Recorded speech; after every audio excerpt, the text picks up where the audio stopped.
বিষ্ণু ঈসা ইসলামের কাছে এক সাহাবী এসে বলল, ইয়া রাসূলুল্লাহ আ'তিনি শাইআন, আপনি আমাকে কিছু দান করেন, আমার কিছুই নাই। বিষ্ণু বললেন, তোমার কিছু নাই? সাহাবী বললেন, ইয়া রাসূলুল্লাহ ঘরে আমার শুধু দুইটি জিনিস আছে। কয়টা? চিল্লায় বলেন কয়টা? এক হচ্ছে একটা জামা, দুই হচ্ছে পানি খাওয়ার একটা জগ। বিষ্ণু বললেন, এই দুইটাই নিয়ে আস। বিশ্বনবীর কথা শুনে ওই সাহাবী ঘর থেকে জামা নিয়ে আসলেন, পানি খাওয়ার জগ নিয়ে আসলেন। বিশ্বনবী সাল্লাল্লাহু আলাইহি ওয়াসাল্লাম ওনার মোবারক হাত দিয়ে এক হাতে জামা ধরে আরেক হাতে পানির জগটা ধরে সাহাবীদের দিকে উদ্দেশ্য করে বললেন, মাইয়াশতারি হাদাইন, এই দুইটা জিনিস কেনার মতো কে কে আছে দেখি? কয়েকজন হাত তুললো। বিশ্বনবী বললেন, কত দিয়ে কিনবা? এক সাহাবী বলে, ইন্নী আশতারিহিমা বিদিরহাম, ও নবী যদিও এগুলো আমার দরকার নাই, কিন্তু আপনি যেহেতু নিলামে ডাক তুলেছেন, ইয়া রাসূলুল্লাহ ইয়া হাবিবাল্লাহ, আপনার সম্মানে আমি 1 দিরহাম দিয়ে দুইটা জিনিস কিনে নেব। 1 দিরহাম, একটা জামা, একটা পানি খাওয়ার জগ, দাম কত? 1 দিরহাম। বিশ্বনবী বললেন, না না, 1 দিরহাম তো অনেক কম হয়ে যায়, মাইয়াজিদু আলা যালিক, এর চেয়ে বেশি দামে কে কিনবা? আরেক সাহাবী হাত তুলে বলতে লাগলো, ইয়া রাসূলুল্লাহ ইয়া হাবিবাল্লাহ ওয়া ইন্নী আশতারিহিমা বিদিরহামাইন, আমি এই জামাটার পানি খাওয়ার জগটা 1 দিরহাম নয় 2 দিরহামের বিনিময়ে কিনতে চাই। বিষ্ণু ঈসা ইসলাম ওই সাহাবাকে দিয়ে দিলেন। দিয়ে 2 দিরহাম নিয়ে যে লোকটা ভিক্ষা করতে এসেছিল তার হাতে 2 দিরহাম দিয়ে বললেন, যাও 1 দিরহাম দিয়ে ঘরে খাবার কিনে দিয়ে আসো, আরেক দিরহাম দিয়ে একটা কুঠার কিনে নিয়ে আসো। শুনতেছেন? কি কিনে নিয়ে আসো? কুঠার দিয়ে কি করে? গাছ কাটে। ওই সাহাবী কুঠার কিনে নিয়ে আসার পরে বিশ্বনবী নিজ হাতে কুঠারের মধ্যে একটা কাঠের হাতল লাগাই দিলেন। আল্লাহু আকবার! হাতল ছাড়া কুঠার ইউজ করা যাবে? বিশ্বনবী নিজ হাতে ওই কুঠারের ভেতরে একটা হাতল লাগাই দিলেন আর বললেন, লা উরিদু আন আরাকা 15 আইয়াম, এই কুঠার নিয়ে জঙ্গলে যাও, গায়ে অনেক শক্তি আছে, কাঠ কাটো, এই কাঠ কেটে বাজারে বিক্রি করো, সামনের 15 দিন যেন আমি আমার চোখের সামনে তোমার না দেখি। বিশ্বনবীর পরামর্শ অনুযায়ী কুঠার নিয়ে ওই সাহাবী জঙ্গলে চলে গেলেন।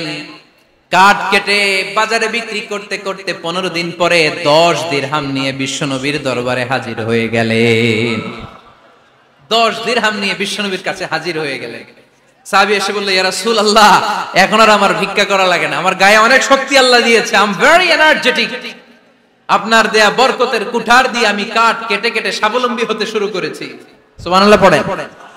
আমি এখন 10 দিরহামের মালিক। বিশ্বনবী বললেন, লা আইয়াহতাতিবা আহাদুকুম হুজমাতান আলা যাহরিহি খায়রুম মিন আইয়াসআলা শাইআন ফায়ু'তিয়াহু আও ইয়ামনাহু, যাদের গায়ে শক্তি আছে তারা ভিক্ষা না করে কাঠ কেটে পিঠে সেই বোঝা নিয়ে বাজারে বিক্রি করা অনেক ভালো, কারণ কারো কাছে যদি তুমি হাত পাতো সে দিতেও পারে নাও দিতে পারে, আর কষ্ট করলে কষ্ট কোনোদিন বৃথা যায় না। চিল্লায় বলেন ঠিক কিনা?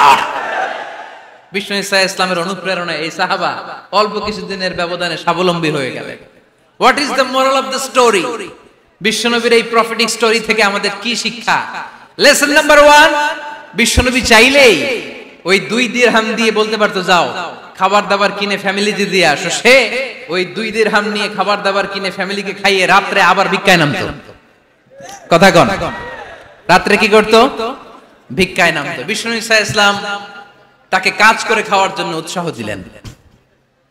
পাশাপাশি বিষ্ণু ঈসা ইসলাম পার্মানেন্ট সলিউশন দিলেন। এজন্য পার্মানেন্ট সলিউশনের ব্যবস্থা করতে হবে। অনেকে আমরা যাকাত দেই, যাকাতের শাড়ি দেই, যাকাতের লুঙ্গি দেই, আছে না নাই? লক্ষ্মীপুরে এরকম দেয় নাকি? কি দেয়? হ্যাঁ, গাড়ি, গাড়ি দেয়, শাড়ি না। যাকাতের শাড়ি, যাকাতের লুঙ্গি বলতে কোনো কথা ইসলামে নাই। এগুলো খুব কম দামি শাড়ি, যাদেরকে এগুলো দেয়া হয় তাদেরকে অপমান করা হয়, ঠিক কিনা? আল্লাহ বলেছেন, ওয়ালাকাদ কাররামনা বানি আদম, I have dignified the status of the sons of Adam, আমি আদমের সব সন্তানদেরকে সম্মানিত করেছি। সুবহানাল্লাহ পড়েন। আপনাদের চেয়ে সম্মানিত কেউ আছে? মানুষের চেয়ে সম্মানিত গোটা বিশ্বে আর কোনো মাখলুকাত আছে নাই। এজন্য যাকাতের শাড়ি দেয়া যাবে না, যাকাতের লুঙ্গি দেয়া যাবে না। যাকাতের শাড়ি আপনারা দেখছেন, এটারে একবার ধোয়ার পরে দ্বিতীয়বার পরা যায় না। মশারি কি পাতলা, এর চেয়েও পাতলা। এই জন্য যাকাতের শাড়ি, যাকাতের লুঙ্গি বলতে ইসলামে কোনো পরিভাষা নাই। আপনাকে স্বাবলম্বী করে দেওয়ার চেষ্টা করতে হবে। যারা লক্ষ্মীপুর জেলায় বিজনেস ম্যাগনেট আছেন, তারা একসাথে হয়ে একটা স্ট্রং যাকাত ম্যানেজমেন্ট প্ল্যাটফর্ম করতে পারে, যেখান থেকে আপনারা বিভিন্ন থানায়, বিভিন্ন গ্রামে বাছাই করে করে কিছু ভাইদেরকে যাকাত দিতে পারেন স্বাবলম্বী করার উদ্দেশ্যে। যেই ফ্যামিলিকে আছে, কি নাম এটা, পল্লী উন্নয়ন ক্লাব, মাশাআল্লাহ, যাকাত ফান্ড দিয়ে বিদেশে লোক পাঠায়। এর চেয়ে সুন্দর পদ্ধতিতে যাকাত বিতরণ আর হতে পারে? যেই লোকটাকে, যেই ছেলেটাকে বিদেশে পাঠানো হয়েছে, ওই ফ্যামিলিটা আর কোনোদিন যাকাতের শাড়ি নেওয়ার জন্য লাইনে দাঁড়াবে? যেই ছেলেটাকে ওনারা অস্ট্রেলিয়ান গাভী কিনে দিছে, দুধ বিক্রি করে যেই ফ্যামিলিটা স্বাবলম্বী হতে শুরু করেছে, তারা আর কোনোদিন যাকাতের লাইনে যেয়ে দাঁড়াবে না। এজন্য যাকাত দিতে হবে স্বাবলম্বী করার জন্য। ইসলাম আমাদেরকে এটাই শিখিয়েছে, কাজ করে খেতে হবে। কাজে লজ্জা নেই, লজ্জা হচ্ছে অলসতায়। লজ্জা কিসে? আজকের আলোচনা থেকে এটা মুখস্থ করে নিতে হবে, কাজে লজ্জা নেই। লক্ষ্মীপুরের ইয়াংস্টারেরা শ্রমে লজ্জা নেই, পরিশ্রমে লজ্জা নেই, লজ্জা অলসতায়। লজ্জা কিসে? আরো জোরে। নবীরা কি এমনি এমনি বসে বসে খাইছে? কঠিন পরিস্থিতিতেও নবীরা পরিশ্রম করে উপার্জন করা লেগেছে, ঠিক কিনা?